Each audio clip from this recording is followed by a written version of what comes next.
because the AI companies have this other candidate that they like better, and they're like secretly biasing their AIs to like steer people towards voting for that candidate, right?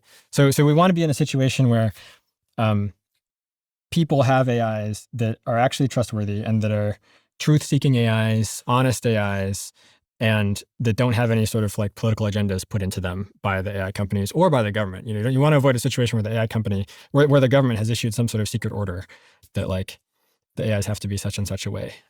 Yeah, the Department of War dispute versus Anthropic is like an interesting sort of foreshadowing of this, right? Where Anthropic was giving their AIs to the Department of War. The Department of War wanted to use them for certain things and was upset that Anthropic's AIs were like not supposed to be used for those things. That things in particular were domestic surveillance and autonomous robots. Mm-hmm. There's going to be a lot more issues like that coming up, and you want it to be the case that like people know what they're getting, and that if people are like spending hours a day talking to their chatbot, that chatbot doesn't have political biases put into it or a secret agenda or things like that, and instead has been trained to like give honest, true answers to things. And I think if you can do that, it can improve the discourse and help people to use their votes to put even better regulations and even better politicians in place and so forth. And you can sort of potentially bootstrap this to having something where people's power is even more secure than it is today. A lot of this stuff we've covered in part. So, you know, the wars and drones and missiles, we're already seeing this around the world at the moment, which is really, really interesting. And we've talked about robots outnumbering humans as well, which is part of this prediction. Some of the ones down here I found to be really curious, which is people will be protected by AIs wherever they go. Yeah. In this scenario, they delay the creation of superintelligence until 2040. And in fact, they pause from 2035, but then they let it go after that. And then they let the AIs become vastly superintelligent.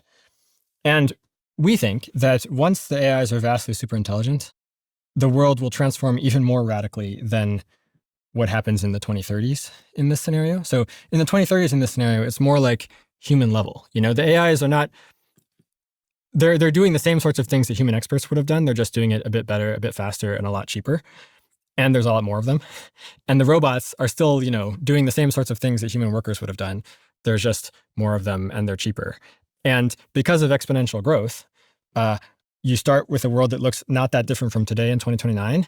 And then by 2039, you end in a world that's radically transformed, where everyone's living in these like fancy new apartments that were built by robots 2 years ago. There's like giant special economic zones that are full of robots and solar panels and factories producing more robots and solar panels and factories and so forth.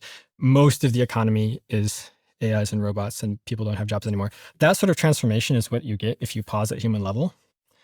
But if you go beyond the superintelligence, there's a whole nother transformation coming that's going to look more like magic.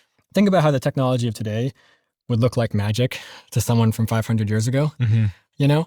And that's without even like a qualitative improvement in intelligence, right? Like, the humans of today aren't like qualitatively smarter than the humans from 500 years ago. It's just that we've had more time to do research and we have more like money and resources to build, you know, prototypes and experiments and run experiments and so forth. But if you had a point where there were billions and billions of AIs that were not only faster than humans, but like qualitatively way, way, way better at everything, and in particular at doing scientific research, we should expect that some of the things that they develop will seem like magic to us and will just completely like, we did not think that was even possible. You know, people don't want to die. People don't want to be hit by cars. People don't want to be like attacked by a random mass murderer. Cancer's gone. I mean, not just cancer, like, you know, a lot of the stuff that happens in science fiction will probably have happened by then. So things like people scanning their brains and uploading into computers, right? Or self-replicating robots in the asteroid belt, creating more and more satellites to produce more and more power to produce more and more self-replicating robots and so forth. Most people still live on Earth, but the trend is to move to space. That's right. Yeah. So like if you end up in the situation where the entire human economy is just like a tiny drop in the bucket that is the entire economy, and it's just like this huge amounts of robots and AIs that are moving incredibly quickly, then what you want is Earth to be mostly left as something like a preserve. You know, I think a lot of people are worried about the environment being destroyed, which it totally would be if it wasn't protected.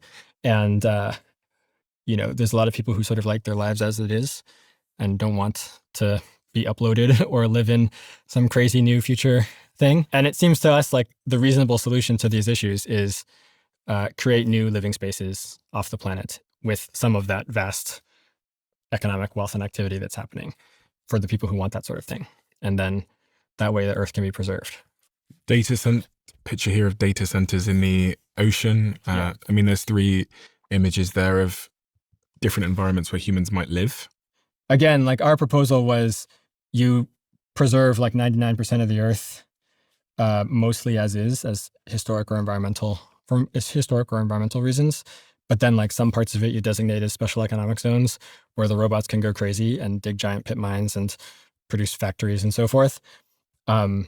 We were thinking it would be good to build the data centers on the ocean instead of on land for a variety of reasons, although later space would be better, and I could see that being reasonable as well. What about immortality in a world of AI? 30, 45, you say you've lived a dozen lifetimes and are immortal, passing from life to life as if by reincarnation.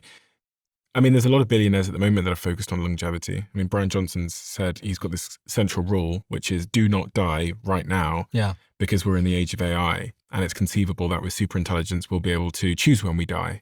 Yep. I think that's probably right. We don't depict that happening in this part because at this part, they only have, human level AIs. But that's one of those things that seems quite plausible that superintelligence could achieve through a variety of means. What is your hope with all of this stuff? And why did you do this? Why did you make this 2040 plan, Abe?